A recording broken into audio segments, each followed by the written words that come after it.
donc dans les recettes, on a les produits divers de gestion courante, les produits de la fiscalité, les taxes foncières, les taxes d'habitation, les dotations et participations, les produits financiers, les produits exceptionnels et les autres recettes. Et dans l'investissement, donc les dépenses, c'est le remboursement des emprunts, les dépenses d'équipement, les subventions et les autres dépenses. Et en recettes, c'est les subventions et participations que vous pouvez recevoir, les autres recettes et les éventuels emprunts qui sont contractés. Donc le budget de fonctionnement, donc, il est d'un total de 9 970 000 en tenant compte d'un excédent reporté de 1 935 622 euros. Ça c'est après affectation des 314 000 euros qu'on a affecté au budget d'investissement lors du dernier conseil municipal. Donc le chapitre 13, c'est les atténuations de charges. On a prévu 50 000 euros, les produits de service 506 000 euros, les impôts et taxes 5 113 000, les dotations et participations 1 265 000, et les autres produits 561 000, les produits exceptionnels, j'y reviendrai tout à l'heure, 400 000 euros, reprise de provision 7 000 et opération d'ordre 102 000. Donc le tableau suivant vous permet de constater le budget prévisionnel 2023, le réalisé et le BP 24. Donc on était parti en 23 avec un excédent de 1,6 million. Là, cette année, on part avec un excédent de 1 935 000. Les atténuations de charges, donc 50 000 euros, je l'ai dit tout à l'heure, c'est les remboursements des salaires qui sont pour les arrêts maladie de plus de 11 jours. On a pris 50 000 euros de manière prudente, un petit peu que les agents iront bien et qu'on n'aura pas trop de remboursement. Les produits de service, alors je ne sais pas, mais je pense que vous avez tous eu le détail de tous les postes. Je vous avais fait un petit récap avec les recettes et les dépenses de fonctionnement avec toute la liste. Donc je ne sais pas si vous les avez parcourus, mais vous avez eu tout le détail. Ceci étant, on va revenir un petit peu sur les principales lignes. Donc le chapitre 70, les principales rentrées, ce sont les redevances cantines, les locations camping-car tennis, les mise à disposition des agents. Là, vous avez vu dans le détail qu'il y a une somme qui est plus importante que l'année dernière, parce qu'on a mis en recettes et en dépenses les mises à disposition des agents aux diverses associations. Vous savez qu'on a évoqué ce point-là au dernier conseil municipal. Et donc là, on l'intègre réellement dans le budget en recettes et en dépenses. Donc on arrive à un total de chapitre 70 de 506 000 euros.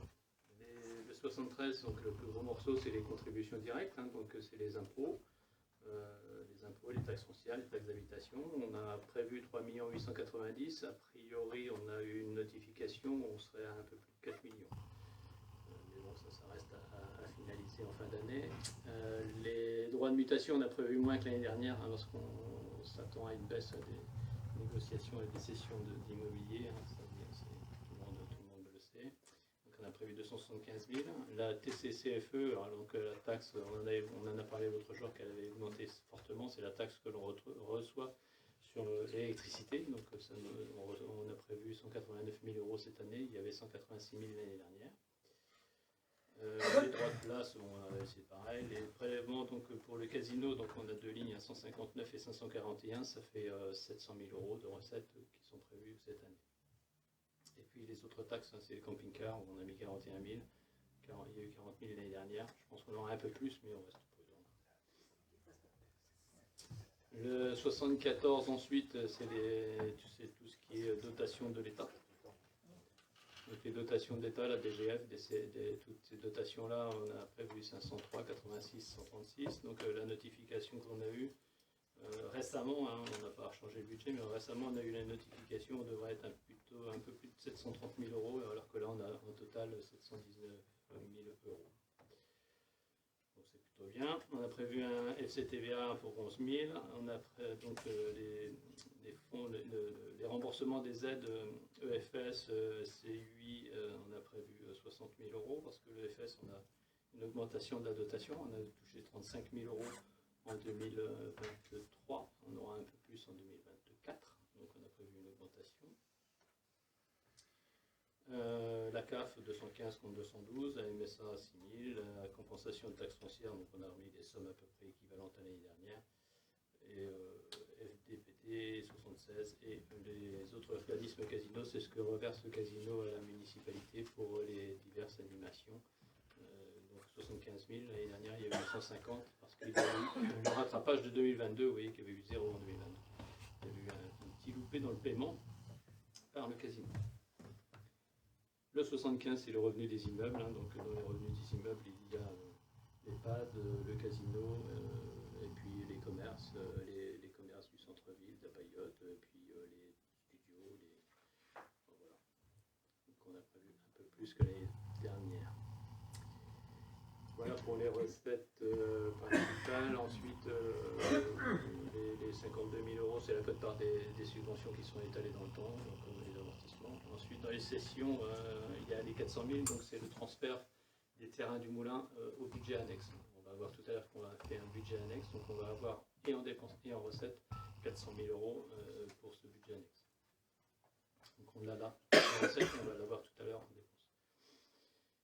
Et 50 000 euros de travaux en régie, un petit peu comme tous les ans, on fait des travaux et les agents font des travaux au sein de la municipalité. Donc on les chiffre et cette année on a prévu un budget de 50 000 euros. Et puis le résultat antérieur, vous l'avez vu tout à l'heure, 1 935 000. Voilà pour les recettes de fonctionnement. Vous avez des questions? À la limite, on va peut-être s'arrêter par chapitre. Oui. J'ai une question qui m'a été posée pas plus tard qu'hier. Oui. Elle est toute neuve et tu viens m'en parler. Il y a bien un bail entre la Payotte et la commune au niveau des blocos. Il y a une convention d'occupation. Une convention, oui. Elle est renouvelable tous les ans, triennale. 3 ans. 3 ans. Et alors, on va répondre peut-être, il y a un loyer, une location de la parcelle. Tout à fait. Ça représente combien? La Payotte, alors c'est bien, j'ai regardé juste avant de venir. Vous avez téléphoné, non? Non, mais il paye 453 euros par mois. 453 euros par mois. Voilà, c'est en fonction du nombre de mètres carrés. C'est la redevance d'occupation du domaine public qui a été votée, donc c'est en fonction du nombre de mètres carrés. Je te remercie. Et oui, la taxe sur l'électricité, c'était 2023-2024. Non, c'est année civile. Non, mais après, c'est fini, 2025, il n'y en aura plus. Non, si. Pourquoi il n'y en aurait plus? Parce que c'était exceptionnel. Ah non, on touche ça depuis des années. C'est une taxe, Une autre alors que tu payes sur tes factures d'électricité. Non, c'est la différence du montant qui fait qu'on a eu beaucoup plus, On paye beaucoup plus. qui m'a fait réagir l'autre fois. Les prix du kilowatt ont augmenté, donc la taxe Il y avait augmente. 2023 et 2024. Après, c'était fini. Ah non, non. La TCFE, elle a toujours existé en fait. Il y avait une autre taxe sur l'électricité exceptionnelle. Parce que c'était le bouclier tarifaire, peut-être que c'est le bouclier qui a été mis en place par l'État pour éviter que l'électricité coûte trop cher. Ouais, c'était pas.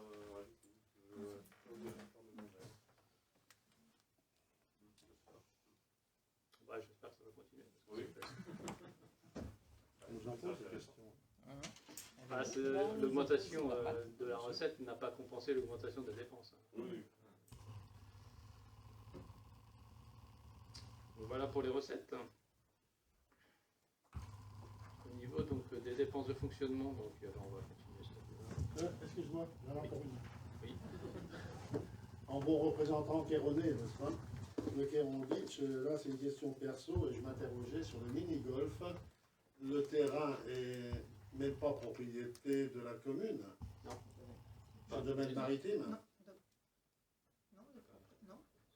Sont propriétaires du mini-golf. Les nouveaux acquéreurs sont propriétaires. Du terrain? Et je pense à ça cette semaine parce qu'on a eu beaucoup d'attractivité avec le chantier, n'est-ce pas? Et je suis allé là-bas, je me suis posé tout simplement une question. C'est une époque quand Mauviel a voulu construire son clubhouse. Il y a eu un procès qui a duré plusieurs années, car ce terrain était pour moi une mise à disposition du domaine maritime, et que ça a duré des années. Et donc je me posais simplement la question, comment ça se passe? Il faudrait qu'on demande à Sophie qui pourrait peut-être répondre au niveau Ouais. urbanisme. Parce que les années passant, effectivement, l'historique, et puis les choses ont pu évoluer, n'est-ce pas? Mais c'était tout, ou c'était nous, et puis payer aussi un loyer, ou... Par contre, on ne paye pas de loyer à la mairie. Ils ne payent pas le loyer à la mairie. C'est privé. Il faut Oui, que mais il y a je une bande. C'est vrai Par contre, il y a une bande en fait sur le côté en fait, littoral qui appartient au domaine maritime. Donc, qui est juste la zone piétonne, Donc juste derrière qui est piétonne. Là, oui. qui devait rejoindre la fameuse passerelle éventuelle. Voilà, tout à fait. Je pense que c'est celle-ci à mon avis. Ok, merci.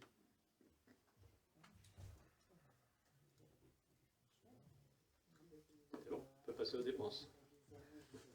Donc les dépenses chapitre 11, donc, on a un total de dépenses prévues de 1 534 000 euros. On avait eu 1 462 000 euros l'année dernière. On ne va peut-être pas lister toutes les lignes, hein, parce que sinon ça va être un petit peu fastidieux. Les gros postes, donc c'est l'électricité. Là on a eu donc la grosse augmentation en 2023, donc on prévoit 290 000 en 2024. On espère que ça ne sera pas plus. Globalement, on a pris une augmentation de 2%. D'accord, on a mis des budgets pour qu'on reste dans une augmentation de 2%, sauf quelques postes particuliers. Voilà, les gros postes, l'alimentation 108 000 euros, les fournitures voirie 111 000. Après, je ne vais pas m'arrêter sur chaque ligne. Les prestations de services, elles vont diminuer. On était à 100 000, on va descendre à 75 000 parce qu'on avait dans les 100 000 de l'audit qui avait été fait d'organisation qui avait coûté 25 000 euros. Donc ça ne sera pas renouvelé cette année. Ensuite, il faudrait que je retrouve mes notes. Le GNR, vous en mettez moins. C'est des petits entretiens, ça. C'est dans le poste carburant, on a prévu 30. Non, c'est 4000, avant c'était 4100. Ah oui, c'est l'arrondi. 4000, oui. Un petit peu moins. Et carburant 30. Le GNR, le 4. Ok. Donc les vêtements de travail, on a prévu un petit peu plus parce qu'il y aura des protections auditives pour les services techniques. Qu'est-ce qu'on a prévu? Donc l'audit, j'en ai parlé. L'entretien voirie, entretien de terrain, on a prévu 14 000 euros parce qu'il y aura des entretiens de chemin en plus, un peu plus que l'année précédente. Entretien des bâtiments publics, on a prévu 20 000 euros pour la chapelle Sainte-Anne et puis 10 000 euros pour le mur du cimetière. Entretien voies et réseau, on a prévu des points d'attente pour réparer les routes, un peu 15 000 euros, un peu de marquage aussi pour 20 000, un peu plus que l'année dernière. Ça, on ne parle pas du marquage pour les pistes cyclables, hein, c'est pas là-dedans, ça va être un investissement tout à l'heure. Autre fourniture, c'est quoi? 500 000. Les autres fournitures, lesquelles lignes tu dis, les fournitures voirie? Non, il y a autre fourniture à 99 000. C'est tout ce qui est petit matériel qu'ils achètent. Ouais, Ok. Pour tous les services techniques, oui, c'est ça, c'est tout ce qu'ils achètent comme petit matériel. Donc des fois là-dedans, il y a des fournitures qui servent aussi à faire des choses, notamment, tu vois, auprès des parkings derrière, ils ont fait les plates-bandes et tout ça, c'est des fournitures, ils achètent des fournitures, ça sert à faire ça aussi. Ouais, c'est ce qu'on a fait dans les autres. En maintenance, c'est la maintenance informatique à 32 000. Et maintenant, c'était toutes les maintenances informatiques, ascenseurs, machin. Et les bâtiments publics, c'est quoi? C'est l'entretien des bâtiments. Mais C'est tous les bâtiments qui sont à disposer, que dont la mairie a la propriété. il n'y a pas de projet particulier. Les projets qui seront sur les bâtiments, les projets, donc cette année, ça sera, on va le voir tout à l'heure en investissement, ça sera pour l'instant des études, hein, c'est sur l'école, la salle Fraboulet, parce qu'il y a des choses à faire. On en a parlé en commission des finances, Nick, il y a des gros points à voir sur notamment l'école, sur tout ce qui est structure et puis tout ce qui est toiture. Et puis la salle Fraboulet, parce que la toiture est en piteux état également, donc on voit un petit peu ce qu'on peut faire et ce qu'il faut faire et ce qu'il est judicieux de faire. On va commencer par faire des études pour voir ce qui peut être fait et combien ça peut coûter. Donc, on ne va pas se lancer non plus dans des choses sans avoir fait les études de préalable. Donc je ne sais pas, voilà, après si vous voulez d'autres détails ou pas sur ce chapitre 11, hein, donc il n'y a pas d'évolution. Hein, c'est des augmentations qui sont prévues de l'ordre de 2% pour les chapitres, pour chacun. Ensuite, le gros morceau, c'est le chapitre 12. Hein, donc le chapitre 12, c'est tout ce qui est salaire. Hein, donc là, une augmentation sensible. Il y a plusieurs points qui sont à l'origine de cette augmentation. Il y a eu les 5 points d'indice pour tous les agents au 1er janvier. Il y a eu les augmentations de points d'indice aussi au mois de juillet, donc qui vont être pour une année complète. On a prévu 2% d'augmentation du GVT, comme tous les ans. On a prévu aussi la prime pouvoir d'achat, vous savez, qui a été déjà évoquée lors des précédents conseils. Donc on va octroyer cette prime de pouvoir d'achat, c'est quand même un budget conséquent. Après, on a prévu une augmentation un petit peu, voilà, l'augmentation classique. Hein. On a l'emploi de l'agence postale qui est arrivé, donc on a des compensations de l'autre côté, mais on a des charges aussi. L'emploi insertion de M. Béguin, on en avait parlé dans les conseils précédents. Et puis des budgets de remplacement occasionnel si besoin. Donc on arrive avec un total de 3 250 000 €. Bon voilà, on verra. Pour le premier trimestre, on a regardé, on est plutôt bien, on est en dessous du budget pour le premier trimestre. Donc, on va continuer à regarder ça de près.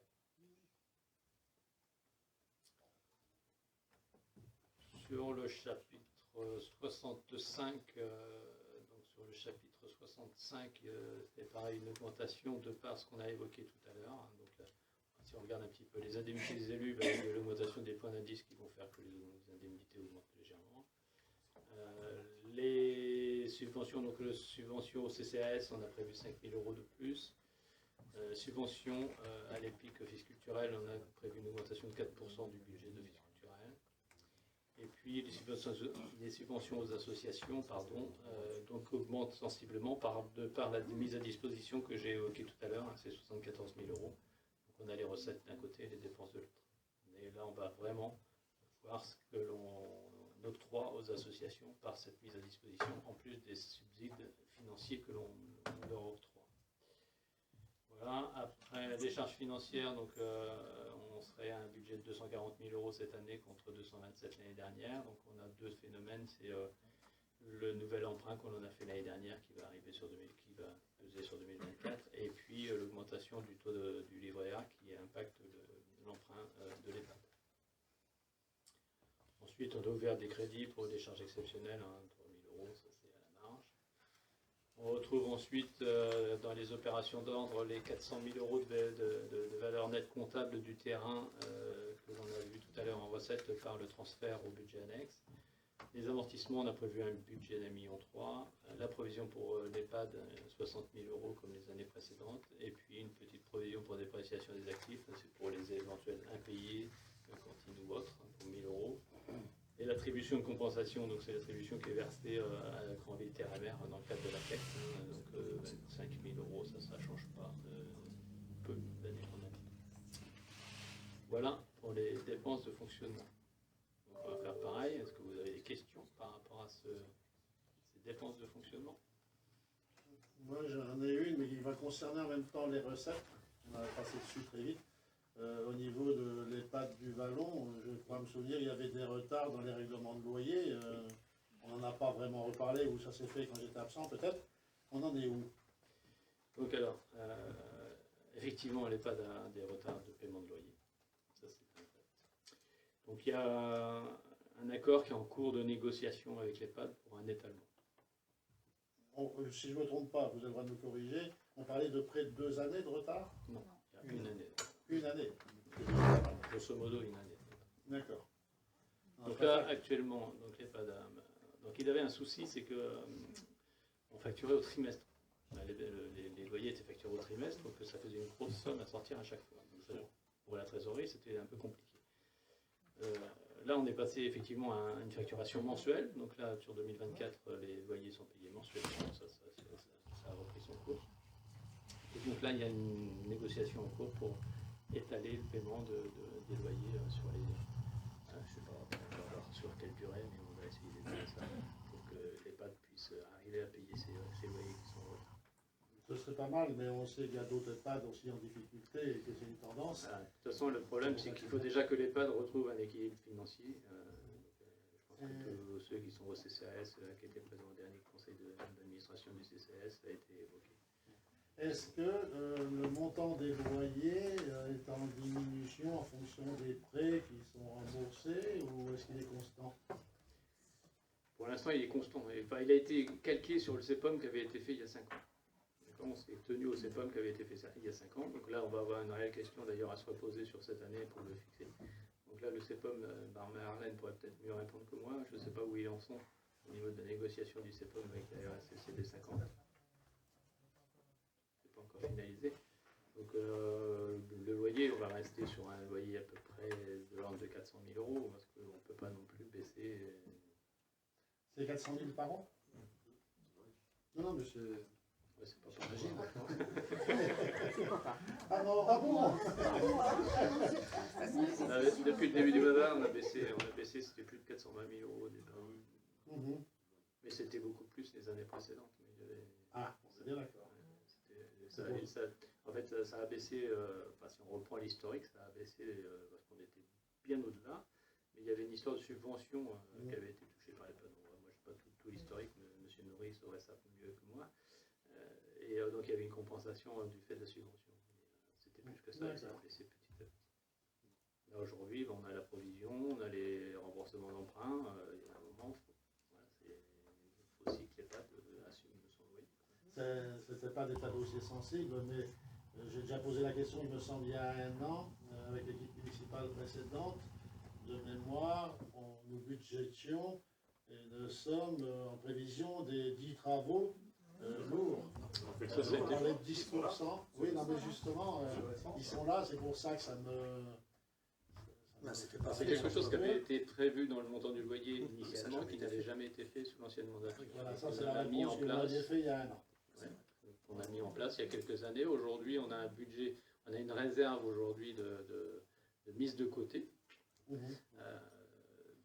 l'ordre de 150 000 €, parce qu'on a fait 3 fois 60 et on a déjà décaissé une fois 30 000 €. Donc on reprend la provision qu'on a fait pour compenser la dépense. Donc là-dessus, il n'y a aucun souci pour moi. Mon souci, c'est juste effectivement le fait qu'il y ait des loyers en retard qui représentent une somme assez copieuse quand même, et qu'on est obligé malgré tout de prévoir l'entretien de ce bâtiment qui a une dizaine d'années. Il y a propriétaire. Oui, non, mais je suis tout à fait d'accord avec le fonctionnement, il n'y a pas de souci. Je dirais que c'est la proportion des chiffres à un moment donné qu'il a le droit d'interpeller. Ah ben c'est normal, Voilà. C'était somme En bon conséquente. Citoyen, effectivement, on a la chance, je dirais qu'on a la chance d'avoir des réserves dans la mairie, quoi. La mairie a une bonne santé financière, donc on a des réserves qui nous permettent de ne pas avoir, de pouvoir étaler ce paiement. Et ça pourrait être source de problèmes. Si on n'avait pas de casino, par exemple. Par exemple. Merci. Je crois que c'est bien de revisiter. Non, mais pas de problème. Voilà pour les dépenses de fonctionnement. Oui. Je vais passer la main à Pascal pour l'investissement. Bonsoir à toutes et à tous. Donc on va passer effectivement à la section d'investissement avec le côté recettes dans un premier temps, qui sont budgétées sur un total de 5 128 000 €, avec les différentes lignes qui sont présentées, qu'on va retrouver. Donc première ligne, c'est la dotation fonds divers. Donc ça, c'est 2 parties là-dessus. Une partie qu'on appelle le FCTVA. Donc ça, c'est la récupération de la TVA en 2024 sur les travaux que l'on a fait en 2023.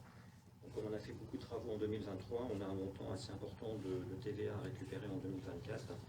Et puis là-dedans, il y a aussi la taxe d'aménagement. Donc quand il y a des constructions qui se font, il y a une taxe d'aménagement à payer par ceux qui font une construction. Et donc il y a une partie qui revient à la commune et qui rentre dans cette ligne-là. En dessous, l'affectation du résultat, 314 000 €, c'est ce qu'on avait voté au conseil précédent sur l'affectation du résultat, 314 773 €. Subvention d'investissement, 222 000, donc ça c'est des subventions connues sur les travaux qui ont été faits en fin d'année dernière et qui vont se terminer là en début d'année. Donc c'est la fin des subventions sur notamment l'aménagement de Quéron. Donc il reste des subventions à venir sur cette partie-là. On a après un petit peu de remboursement de factures du budget annexe du Moulin, donc pour 28 000 € qui sont rebasculés donc en recettes, puisqu'on va le voir tout à l'heure, il y a un budget annexe du Moulin qui est mis en place.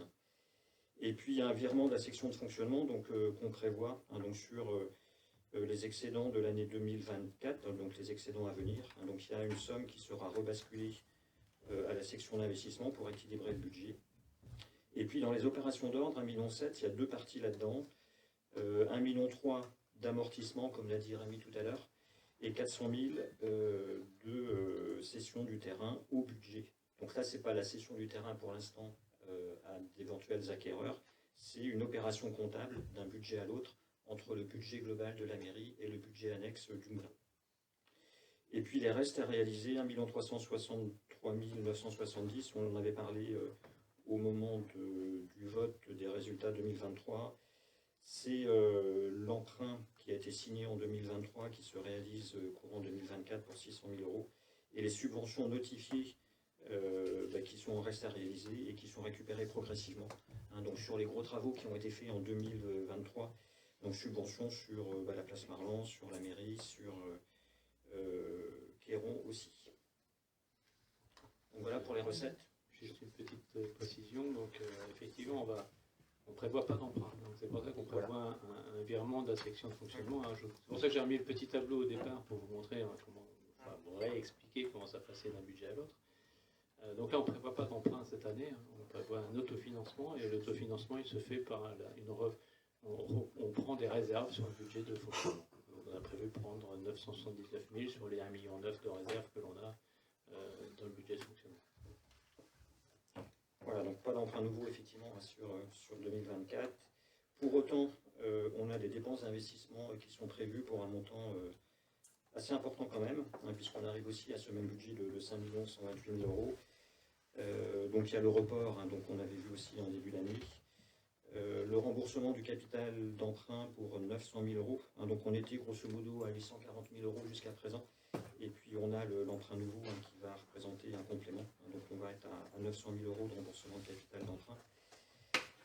Des frais d'études. Alors après on va détailler donc les différentes lignes qui sont là différenciées. Donc il y a une partie études, une partie immobilisation incorporelle, une partie immobilisation, une partie travaux en cours. Donc là en fait c'est les investissements qui sont répartis sur différentes rubriques et qu'on va détailler juste après. Donc ce qu'il faut retenir, c'est qu'on va être sur une année à peu près à un peu plus de 2 millions d'euros d'investissement. Et après, je vais vous donner les grands axes et les grandes priorités et le détail de ces investissements-là. Et puis les opérations d'ordre, c'est notamment les amortissements de subventions qu'on retrouve à ce niveau-là. Et puis les restes à réaliser, donc des dépenses qui ont été engagées sur fin 2023-2024 et qui ont été incorporées dans les résultats de fin d'année, avec les restes à réaliser. Donc les grands axes, donc je disais tout à l'heure, sur un peu plus de 2 millions de travaux, on va avoir un axe d'entretien, donc entretien du patrimoine, entretien de la voirie, donc soit directement quand ça va être possible, et puis après on va regarder en détail ligne par ligne, mais les grands axes, on va avoir ça. On va avoir un grand axe aussi sur des études. Pour envisager des travaux futurs, on va avoir une phase d'études dans différents domaines. On va avoir un axe important aussi de modernisation d'un certain nombre d'outils et de matériel, de sécurité, et puis enfin aussi un budget vert, orienté développement durable. Donc si on le reprend en détail, donc ils ont été dispatchés par service et par besoin. Donc là, il y a un premier tableau qui concerne les grands projets. Donc au niveau des grands projets, alors il ne va pas y avoir de grands projets dans l'immédiat, mais plutôt une phase de réflexion et d'étude, notamment, comme l'a dit Rémi tout à l'heure, sur le groupe scolaire. Donc si vous le savez, comme vous le savez certainement, donc il y a la structure de la partie proche de la mairie qui est fragilisée, qui a eu des fissures, qui a été sécurisée évidemment pour l'accueil des enfants en toute sécurité. Mais voilà, donc ça va nécessiter des études à la fois pour la sécurité du bâtiment, mais aussi sur les toitures, puisque les toitures sont quand même assez anciennes, sont régulièrement abîmées et nécessitent régulièrement de remplacer un certain nombre d'ardoises. Donc il va y avoir des études pour savoir réellement ce que l'on peut faire du groupe scolaire, quelles sont les priorités, qu'est-ce qu'on peut faire en termes de travaux, pour envisager des travaux dans un deuxième temps. Au niveau des études structurantes aussi, c'est par rapport à la salle polyvalente. Maintenant qu'on a une belle place Marlan, donc il y a la salle polyvalente qui reste à aménager. Donc qu'est-ce qu'on peut en faire? Donc on pense évidemment à la toiture, mais pas que. Qu'on puisse regarder ce qu'on peut faire au niveau de cette salle pour pouvoir la réaménager et puis la rendent effectivement plus moderne par rapport à la place qui vient d'être tout juste réalisée. Et puis au niveau de l'entretien du patrimoine, donc là qui va se faire directement en 2024, donc sur l'église Saint-Paterne, donc 2 parties. La restauration du chevet pour 75 000 € et la restauration des vitraux pour 84 000 €. Donc Jean-Michel pourra nous en dire un peu plus peut-être. Donc on a des travaux sur le chevet, donc c'est-à-dire le fond de la vieille église, des travaux sur l'intérieur du bâtiment et sur l'extérieur. Une partie des travaux, on a été obligé de prendre un architecte du patrimoine, Monsieur Arnaud Paquin, puisque c'est lui qui a été le moins disant et qui a accepté en plus de baisser ses tarifs de 1 000 € en plus. C'est quand même assez intéressant parce que bon, on a été obligé de le prendre pour une petite partie des travaux, qui est, je n'allais pas dire ridicule, mais on est obligé, l'architecte des bâtiments de France nous a demandé de le faire. Pour la restauration des vitraux, il y a environ 5 mètres carrés, beaucoup de 5 mètres carrés de vitraux à faire. On a donc fait une étude, Nicolas, je ne sais pas si ça s'appelle vraiment un marché, c'est un marché. Un marché. On a 57 artistes ou différentes personnes qui ont soumissionné. 5 ou 6 ont été éliminés parce que pour des défauts de dossier. Et on fait une journée étude des dossiers ce mardi 16, sur la journée complète. J'espère qu'on va y arriver. Parce qu'il y a quand même des dossiers assez complexes. Il y a des gens qui ont postulé, qui ont des pointures de niveau international. On n'aurait jamais pensé que pour un petit relativement faible, un petit marché, que autant de gens ont été intéressés par ce projet. Voilà. Alors on espère que ça passe en 2024, après on verra bien. Voilà. Il faut qu'on sélectionne 3 artistes ou groupes d'artistes donc la semaine prochaine ou dans les jours à venir. Voilà. Et projets qui sont éligibles à des subventions. Tout à fait, éligibles à des subventions. Tout à fait. Ensuite, dans les projets importants, donc l'aménagement de pistes cyclables pour 100 000 €, avec plusieurs parties. Donc une partie définitive qui est en cours de réalisation ou quasiment terminée maintenant, donc sur ce qui était la partie provisoire en liaison avec le département. Là, c'est que le département, d'accord. Bon. Mais en tout cas, nous, on va avoir une partie qui va nous rester, ça va être les liaisons qui n'existaient pas jusqu'à présent, pour pouvoir relier la partie faite par le département de notre côté, la partie faite par le département côté Julouville. Il faut bien qu'on fasse une liaison entre les deux. Et donc là, on va avoir des dépenses à ce niveau-là. On va aussi avoir des dépenses pour avoir la voie principale, donc qui va de Granville en passant par Saint-Père, par Julouville, et qui continue sur Carole. Donc on va avoir des aménagements sur une partie du reste de la commune pour pouvoir faire une continuité de pistes cyclables sur cette partie-là.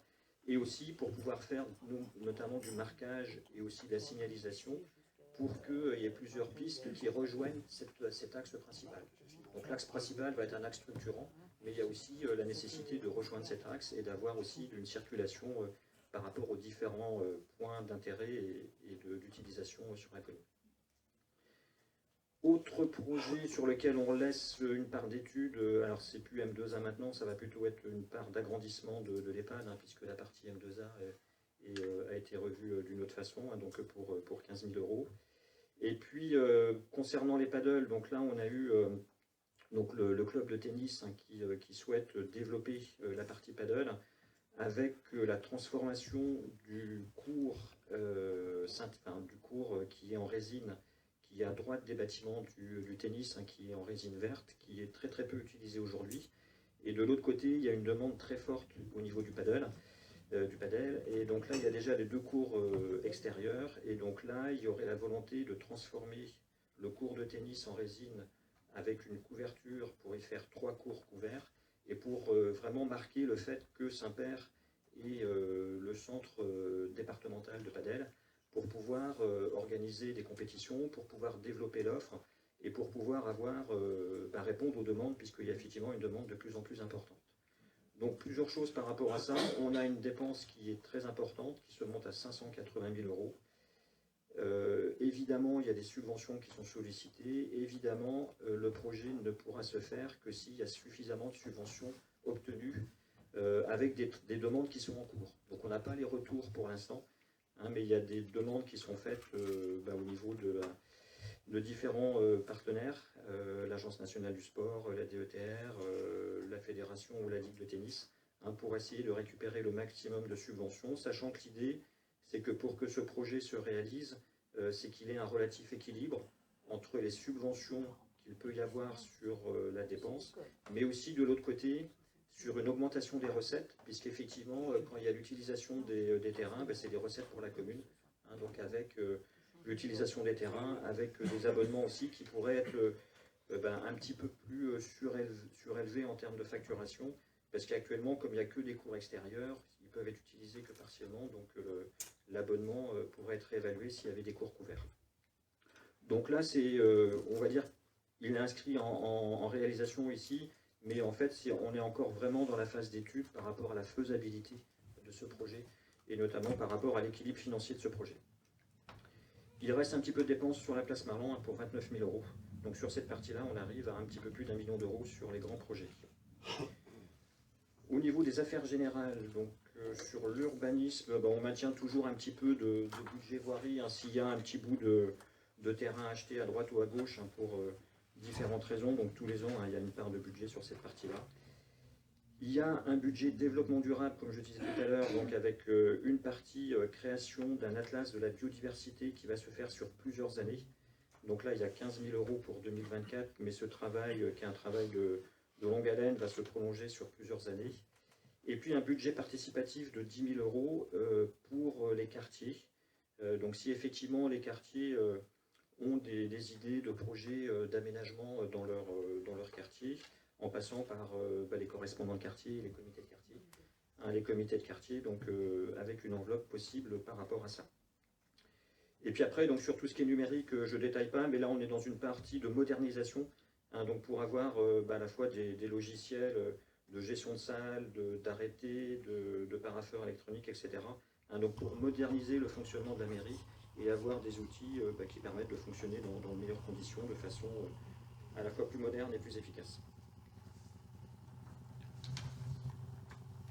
Au niveau de la partie donc pôle famille éducation, donc là un petit peu de matériel aussi, hein, donc informatique et plastifieuse, des rideaux occultants donc pour la baie vitrée, un duo multifonction, et puis un minibus. Alors sachant que le minibus, en fait, c'est le minibus qui arrive en fin de crédit bail, qui est le minibus avec la publicité dessus, que la commune récupère, mais qu'elle va rétrocéder après à une association, à un club sportif. En ce qui concerne le pôle culture, c'est du changement de mobilier, hein, donc pour 27 000 €. Hein, donc au niveau de la médiathèque, hein, donc où il y a du mobilier pour effectivement rendre la médiathèque qui est dans un petit espace avec du mobilier plus modulable, plus pratique et aussi plus sécurisé, hein, puisqu'il y avait eu un pépin, un accident même. Tout à fait, mais ça, normalement c'est un peu moins cher que 27 000. J'ai plus le chiffre en tête, mais c'est un peu moins cher. Voilà, et puis des cimaises aussi, hein, pour les expositions. Ensuite, au niveau restauration, donc là, c'est du renouvellement de matériel divers et variés, avec notamment, ce qui est important aussi, c'est du matériel anti-bruit, hein, que ce soit des tables ou des chaises, pour le confort des personnes qui travaillent, mais aussi des enfants, hein, puisqu'effectivement, les cantines sont plutôt assez bruyantes, hein, donc là, des tables et des chaises anti-bruit. Et puis, pour le restaurant scolaire, un lave-vaisselle professionnel, puisque jusqu'à présent, ça fonctionnait avec un lave-vaisselle de petite capacité. Et donc là, l'idée, c'est de passer avec un lave-vaisselle professionnel pour être plus efficace, gagner du temps, et que ça fonctionne plus correctement. Et puis, dans les matériels aussi, donc une autolaveuse, hein, pour la mairie, hein, donc matériel de nettoyage, et puis des chariots à niveau constant, hein, donc en fait, dont le niveau remonte au fur et à mesure qu'ils se vident, ou au contraire qui baisse au fur et à mesure qu'ils se remplissent. Au niveau du pôle ressources humaines, là c'est des logiciels, hein, donc avec une partie aussi à signaler en fait, hein, c'est au niveau du logiciel EHPAD commune. En fait, c'était un besoin qui est en partie au niveau de l'EHPAD, hein, pour mais qui va être utilisé aussi pour la commune. Et là, c'est la commune qui le prend en charge. Hein, donc par rapport aux besoins de l'EHPAD et puis à la possibilité pour la commune de le financer, hein, c'est des logiciels qui vont permettre de gérer les plannings, la gestion RH, la facturation, qui vont servir en grande partie à l'EHPAD. Mais pour aider l'EHPAD, c'est la commune qui le prend en charge. Ensuite, sur la police municipale, donc là, il y a des radios portatives qui sont nécessaires, et puis voilà, du petit matériel. Pour le pôle technique et cadre de vie, donc là, la platine sur mesure, en fait, c'est parce que, comme vous le savez, le plongeoir est démonté tous les ans et remonté tous les ans. Et à chaque fois qu'il est démonté et remonté, les boulons et le système de fixation est un petit peu abîmé. Et donc là, il y a la possibilité de créer une platine pour faire en sorte que le démontage et le remontage se fassent de façon plus sécurisée et qu'il n'y ait pas de soucis à l'avenir par rapport au montage et au démontage du plongeoir. Des alarmes pour les ateliers municipaux, une tablette pour Jean-Frédéric, parce que lorsqu'il se déplace sur les chantiers, il a besoin d'avoir différents documents et notamment des plans et un certain nombre de documents, de devis, etc. Donc il a besoin d'un matériel suffisamment performant et pour qu'il puisse travailler en bonnes conditions. Des cuves de récupération d'eau de pluie, donc là pour 10 500 €. Donc l'idée étant de récupérer des eaux de pluie, notamment au niveau des services techniques, sachant que cette partie d'investissement peut être subventionnée par le SMPGA, qui peut aider les communes dans leur stratégie de récupération des eaux de pluie. Et puis un panneau lumineux pour l'aire de camping-car. Et puis au niveau de la ZAC des Ardillers, alors c'est pas encore l'aménagement de la piste qui était prévu, mais c'est au moins d'améliorer un petit peu le bout du terrain qui pour l'instant est resté avec des grosses buttes de terre et un certain nombre de débris qui sont là. Donc c'est de commencer à réétaler un petit peu les terres qui sont à ce niveau-là en prévision d'un aménagement de piste un petit peu plus tard. Ensuite pour les espaces verts, donc différents matériels avec soit du renouvellement, soit du matériel en plus. Donc tondeuses, débroussailleuses, sécateurs, herses, etc. Là, le gros morceau, c'est une broyeuse à bras pour le tracteur qui va permettre de simplifier le travail d'entretien d'un certain nombre de bassins qui sont à entretenir sur la commune et un certain nombre de chemins qui sont à entretenir aussi et de voiries qui sont à entretenir et donc qui vont permettre d'avoir un matériel plus efficace et plus performant. Et puis pour les services techniques, donc là aussi c'est du matériel pour améliorer les conditions de travail. Donc notamment les fourches pour pont, en fait il y a un pont aux ateliers qui permet de monter les véhicules pour faire leur entretien. Mais par contre dès que c'est du petit matériel, comme une tondeuse ou quelque chose comme ça, le pont n'est pas adapté. Donc il y a besoin d'avoir ces fameuses fourches pour que le petit matériel puisse être adapté et puisse monter sur le pont et que le mécanicien puisse intervenir sur ce matériel-là. Et puis différents matériels pour la sécurité et le stockage de produits. Et là-dessus, un investissement aussi en véhicule sur la Mégane de la police qui est pas loin du bout du rouleau. Au bout du rouleau et qui nécessite effectivement un remplacement.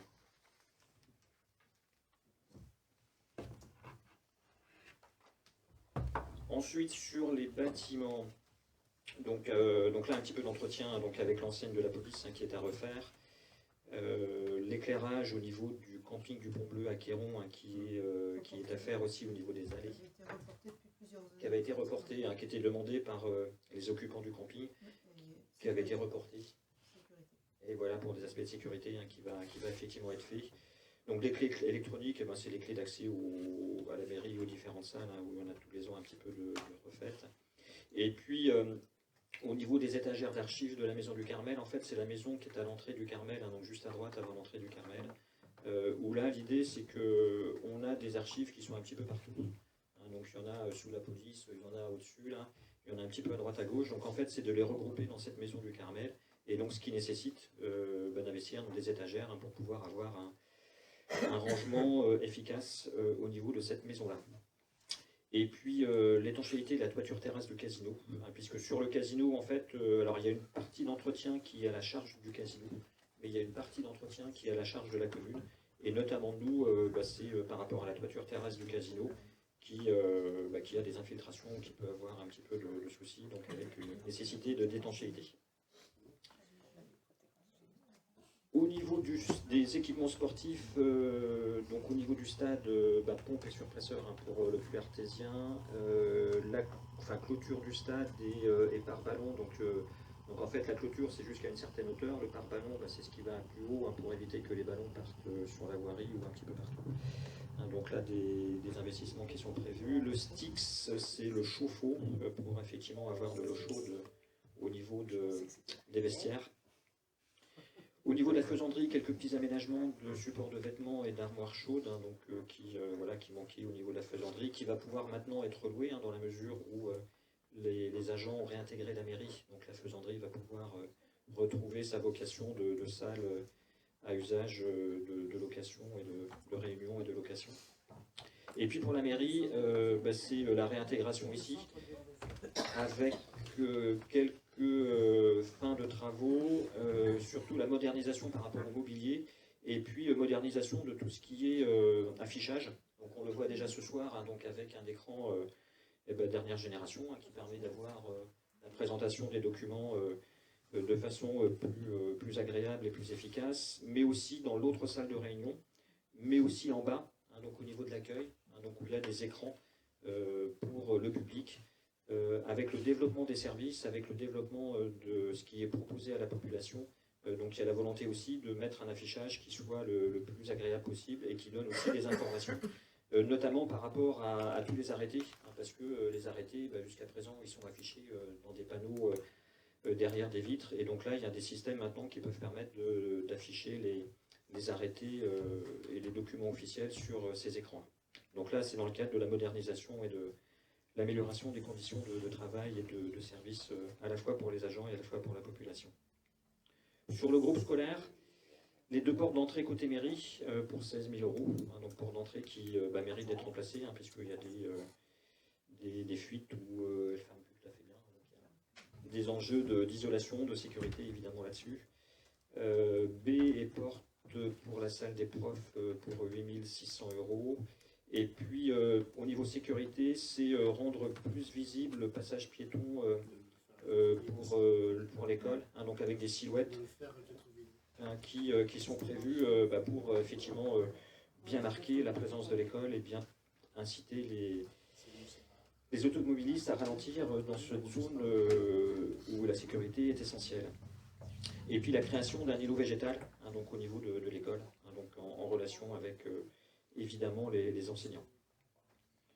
Au niveau de la voirie, je le disais tout à l'heure, de l'entretien, alors qu'on n'a pas fait depuis un certain temps, mais qu'on va refaire là, avec de l'effacement de réseau donc sur la rue des Bas-des-Cours, qui est juste en dessous, des effacements de réseau aussi, donc à la fois réseau avec le SNEM et puis réseau, Orange, et puis aussi un début d'effacement de réseau donc à partir du rond-point de la médiathèque en remontant sur la rue de l'Ezo, parce que c'est l'entrée du bourg, parce que cette partie-là est quand même bien abîmée et très défoncée, donc il y a la volonté progressivement d'y aller par étapes, mais d'avoir déjà une partie d'effacement de réseau dans un premier temps. Et puis au niveau voirie, des voiries à refaire, au moins au niveau de l'enrobé, donc sur la Gicquelière, sur la Dégantière, sur le pont au Gris, sur la Chanterie. Donc là où il y a de l'enrobé à refaire, sur des voiries qui sont relativement abîmées. Et puis l'aménagement de la sortie du Val de Seigue qui est faite, qui est la sortie de la tranche qui redonne la tranche 3. Qui redonne dans le virage pas très loin de chez Annie, donc où là les aménagements ont été faits pour aménager cette partie-là, où il y avait une partie qui était à la charge de la schéma, mais une partie qui est à la charge de la commune. Oui. Donc l'aménagement de la rue du Bas-des-Cours, la continuité, et puis toujours des imprévus qui ont été indiqués sur cette partie-là. Ensuite, au niveau de la cale de Sissi, donc là, on est évidemment conscient de la fragilité de cette cale-là et de la nécessité de faire quelque chose. On est aussi conscient du fait qu'il y a l'exitoire à côté qui est quand même pas très chouette en termes de vision sur la plage. Et donc là, l'idée, c'est de faire une étude sur l'aménagement de cette partie-là, à la fois pour la sécurité et le renforcement de la cale, mais aussi pour voir quelles solutions il peut y avoir par rapport à cet exutoire. Est-ce qu'il faut le maintenir et pourquoi pas l'habiller? Est-ce qu'il peut être modifié, réduit ou transformé pour limiter la nuisance visuelle qu'il procure? Et puis route de l'Ezo, donc des aménagements prévus aussi dans le cadre du début de l'aménagement de la route de l'Ezo. Et puis pour des diverses demandes, donc là c'est en complément de l'aménagement des pistes cyclables, donc c'est des parties en Chaucidou. Donc Chaucidou, vous savez ce que c'est, c'est les voies partagées, donc avec une partie bande en sécurité pour les cyclistes sur le côté, et que les voitures peuvent emprunter occasionnellement s'il y a un croisement de véhicules à faire. Et donc là, il y a une partie qui est prévue rue José-Marinier pour rejoindre le centre-ville. Il y a toujours des gabions prévus donc pour mettre à droite à gauche, donc qui sont toujours nécessaires. Et puis différents mobiliers de voirie qui sont prévus. Et aussi des abribus, alors dans le style de celui qui a été fait à Quéron, mais dont les emplacements ne sont pas encore forcément arrêtés pour l'instant. Donc à voir où ils pourraient être mis.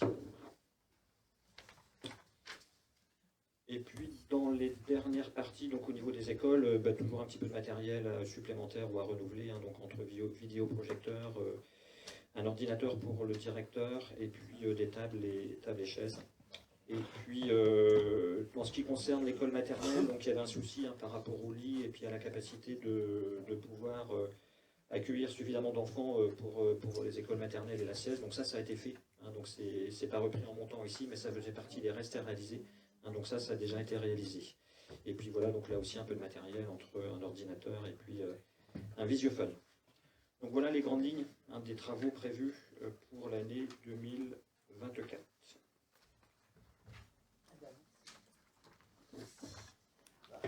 Juste préciser que remercier Nicolas Lefebvre et tous les agents de la commune qui ont participé à l'élaboration de ce budget. Ça a été fait en étroite collaboration avec eux. Donc, Nicolas a rencontré tous les services en premier lieu pour recenser tous les besoins. Et ils ont fait donc un gros travail de préparation. Et puis après, derrière, on a géré, tranché des fois dans un sens, dans un autre. Est-ce que vous aviez des questions sur cette partie budget investissement? Oui. Déjà, la première question, c'était pour le service culturel, la statue qui doit être à la place Marlin. Elle est sur quel budget?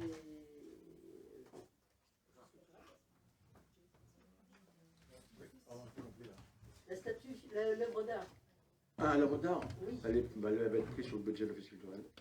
Elle est prise sur Oui, sur le budget de l'office culturel, tout à fait. D'accord. On a mis une somme de côté. Pour l'instant, on a plus commencé les études. Vous avez vu l'article qui est paru dans le dossier dans la presse. Dans la presse, oui. On va faire une procédure qui va être à peu près pas complètement similaire à celle qui a été faite pour les vitraux. On a déjà des gens on a déjà contacté des personnes ont déjà commencé à réfléchir. On a déjà des gens qui se positionnent. On a des artistes de Saint-Père qui vont se positionner aussi. Lorsqu'on en a parlé au collectif des artistes de Saint-Père, on espère que ça va aboutir. Il y aura le même type de procédure avec une sélection, voilà, et puis voilà. Et les artistes ont obligation d'informer la population et de présenter leurs œuvres. D'accord. Et c'est pris sur le... Oui, tout à fait. On a fait en sorte de mettre de côté, au niveau du budget de l'office culturel, on a peut-être enlevé autre chose, mais on a mis ça. Voilà. Si ça peut te rassurer. Il y a aussi un cahier des charges qui spécifie que la statue doit pouvoir s'intégrer parfaitement dans le paysage. Il doit y avoir un rappel entre la spécificité, j'allais dire, au niveau artistique et tout, entre un rappel de son positionnement entre la mer et tout, voilà, des éléments maritimes, voilà, donc il y a ça. Et puis ça peut se rendre en concertation aussi avec les services techniques, parce qu'on ne va pas la mettre n'importe où, d'accord. Surtout que de la place n'est pas énorme, déjà, hein, il y a les parkings et tout, il faut qu'elle soit tout à fait bien située, voilà. Et qu'elle corresponde aux besoins de tout le monde. Donc c'est en cours. Hein. D'accord. On démarre tout juste, ça part. Voilà. Ça, c'était ma première question. Et ma deuxième question, c'était par rapport au budget de l'école. La semaine dernière, il y a eu une réunion de la commission jeunesse,